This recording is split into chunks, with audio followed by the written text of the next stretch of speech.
صراع في الوادي. عايزين تعرفوا المطوشة بتتفوت ازاي؟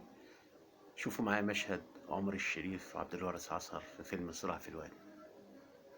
أحمد يا ابني أرجوك أتوسل إليك، الأهل مش ممكن يسيبك أبدا أبدا.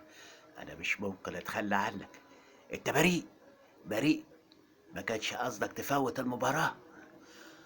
والله يا أحمد عملت كل ما في جهدي ورميت على الكرة، بس الكرة فلتت مية، لكن نعمل إيه؟ حسبي الله ونعم الوكيل. أنا مش عارف الأهلي عايز إيه.